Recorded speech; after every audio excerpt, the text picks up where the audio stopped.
Chris Biggins and Dawn Neeson. They've got the papers today. Biggins, you know what I'd love to do? Talk about the BAFTAs last night.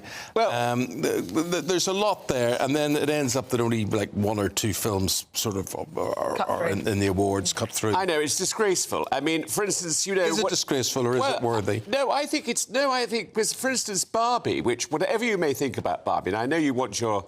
No, you know, it was the other show you wanted... Oppenheimer, you wanted your nails taken out, didn't you? Removed.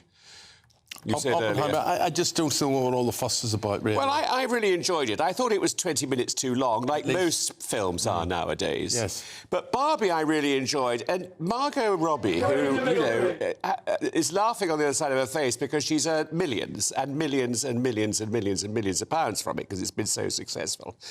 But Ryan Gosling, I think, should have got something. He was up for Best Supporting Actor. Yes, but he didn't get it. What was interesting, I felt, last night, there was a wonderful woman called Divine Joy Randolph, who was in The Holdovers, and she won Best Supporting Actress, and she was fabulous. She had to be helped onto the stage because she had this very big dress, and she was up, and she was very, very funny. Not one single photograph of her in any paper today. Yeah. And I think it's a disgrace. I don't even know what the film is, The Holdovers. No, I don't either. But, I mean, I think it's an American film, I think it is. Is there a picture of her there? I think if things have not got a theatrical release or a widespread theatrical release, then they become irrelevant. They shouldn't, you know, the public have got to know, Dawn, what is being voted for and do they like them. And to devote 2 hours or so on television to something like this, I just think it's too exclusive. It's just not, it's just who's interested in it? The husband, I mean, I could have set my watch by it. He'd spent the entire time, right, literally every 5 minutes going...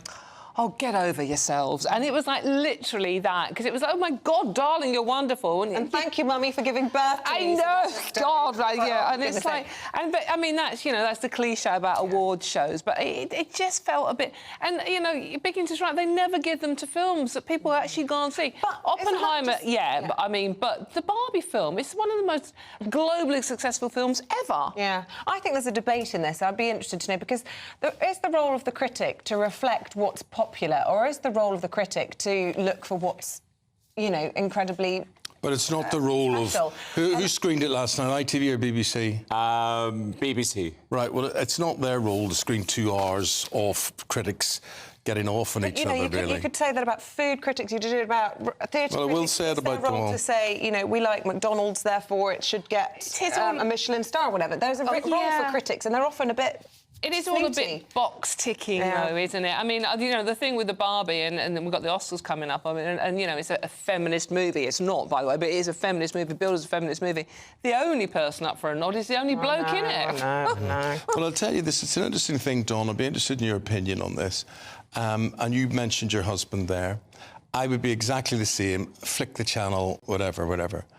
But in every news bulletin I saw yesterday presented by a woman, the giddiness towards the BAFTAs was amazing. And Isabel and I have awards on this programme, and Isabel gets incredibly giddy about things that I sit and go, what? I mean, you see that's a different debate, yeah. But you see fashion, you see glamour, and I just see a waste of time. I see showbiz. Which is fun. It is showbiz, it's glamorous. But it's not showbiz. Cillian Murphy's not showbiz. Yeah, he is. He's not. He's like, what's that other Irish actor? I'm not coming between you two. What's that other Irish actor called? The one who did There Will Be Blood and all that sort of thing. Oh, see, when I rely on you, when I look at my thespian friend... Never there to Thespian? Oh, good. Yes. No, I don't. I can't remember who's that. I don't know. The Irish actor who did... Daniel Day-Lewis, who did Lincoln and all that sort of thing. That's Cillian Murphy sees himself like Daniel Day, I would say. I think I adore Cillian. Oh, God, I read last week about him, doesn't do selfies, doesn't do pictures with fans. That's half the fun. The whole of Instagram is memes of Cillian Murphy in interviews with the likes of Jonathan Ross, where people are sitting there fawning over showbiz and he's going, just like you. And that's half the fun. It's to see what, you know, and you see him doing the photographs last night and he just goes like this. I must admit, I like, you know, being a bit of a giddy girl here. I do like looking at the frocks.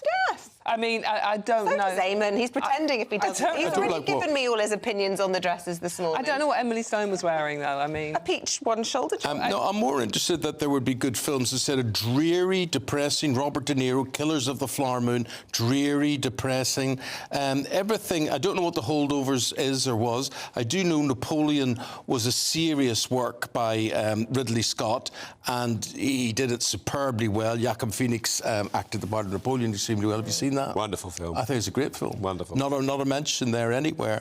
No, I think they are very elitist, BAFTA. I think that's the problem. I mean, you know, they go for these worthy-type films. I think Mission Impossible...